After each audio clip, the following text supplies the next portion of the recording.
is the president of the Shirley Yeager Animal Friends Foundation. How'd I do? Great. That's what you get when you pay a lawyer to shorten your name. So,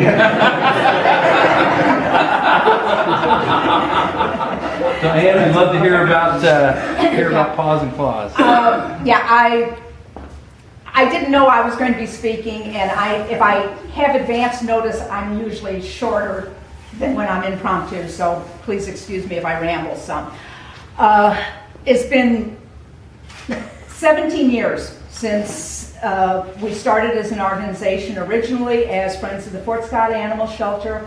The needs grew and expanded, and we were very blessed that Shirley Yeager left us a sizable bequest, and at that point we became Shirley Yeager Animal Friends Foundation. And we are a 501c3 organization. We did not want to build a building and have it be the end of her bequest. So what was left to us by Shirley was put in an endowment, and we do have the interest to work off of that, but the principal is untouchable. So that having happened, we're looking for angels. We found one lovely, lovely lady who gave us the bulk of the money to build this building. We're currently working on getting our state license. A typical state program, they found 8 things wrong with the building, and 5 of those had to do with paperwork. So that's very minor. We're looking for a director, part-time. As everyone knows, there's no such thing as a part-time job. There's only part-time paychecks, but we do need to get some type of an administrator or director here. We've had many people volunteer or offer to volunteer. I think that will fall in line. The 2 things that we need most right now are donations, corporate, individual, whatever kind of, if you think in terms of leaving bequests and wills for long term. We're here for the long run. We really are. And it's something that Bourbon County has needed for years and years. I think it will be an asset to the community. Second thing we're going to need is volunteers. Paperwork volunteers, website people volunteers, and poop scoop volunteers. There's just a whole range there. We do own 20 acres here, so there's lots and lots of room for expansion. And the day may come when this will be our administrative building, and we're going to have adoption centers set all over the place. But it is only going to come if the community pulls together. So that's anyone wanting to talk about, like I said, we are a 501c3. Both Dolores or I or anyone who's on our board. Raise your hand, our board members. Yeah, where's our board members? Got Dr. Gerling, Sharon Shepherd, Shanna, Marshall. That's just part of our board members. Yeah. We've got, there's about 12 people on our board right now. And we've have a wonderful relationship with the state animal inspector and also with the Kansas Humane Society liaison. So we're hoping to open in the next few months. All of it depends on how the numbers fall. Great. And tell me how this works. You take in animals and then people can come adopt them? Or We will not go out picking up stray animals. We will only accept owned animals.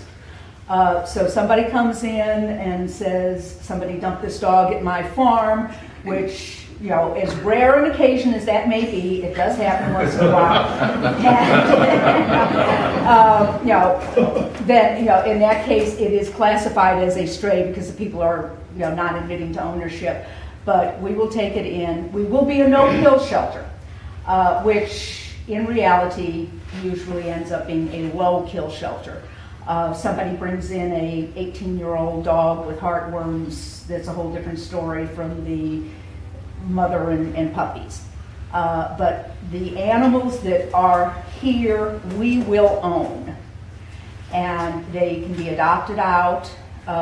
We will have a screening process. We do not want to have... Excuse me. Usually we don't get cell phone reception out here.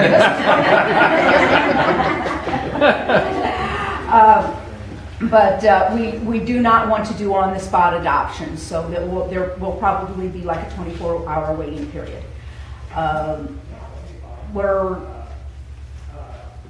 hoping to have every animal spayed or neutered before it leaves here, unlike the arrangements that many people have seen where you put down a deposit. A lot of that depends on whether we're able to get an on-site vet. And we've also talked with the Paw Prints van and have set things up when we were building this. We usually don't get cell phone reception here.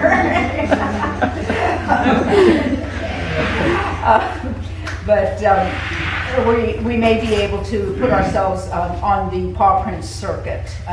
We've designed so that they can plug into the building and work from here.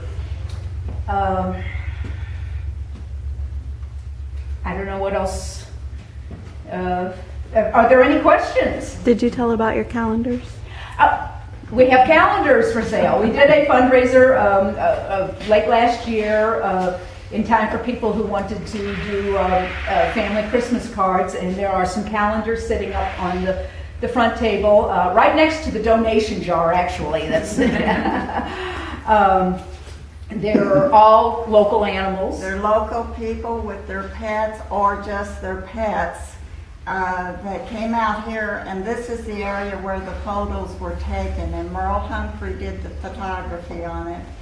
And H&H Print Publishing has put the calendars together for us. We're very pleased how well they turned out, and hope we can do this again a little more organized than we were last fall, because it's kind of spur of the moment. But it's been very good reception for most people. Some buying 14 calendars out, I'm saying donating $7 a calendar to give as Christmas gifts. But calendars go through the whole year, so you can still get them. Yeah. And I also want to do a very big thank you to Steve Kibble, who was our contractor. The caging here, the doors on the dog runs, he actually designed himself. I encouraged him to get a patent on them, really. He's just done a wonderful job and worked with us very well every step of the way. Be sure and take a close look at the doors on the runs, because of the way the access for the animals in and out is very unique. So just take a peek. And the runs are heated, by the way. There will not be an ice stamp or anything on the flooring. Floors are heated. Nice. Very nice. I assume you might be available for tours afterwards if Oh, yes. people are interested to learn more about it. Any questions you have, I think any of our board members can pretty well answer your questions and give you a tour. Great, great. Well, thank you for hosting us, and we appreciate your membership in the chamber and all you're doing for the animals.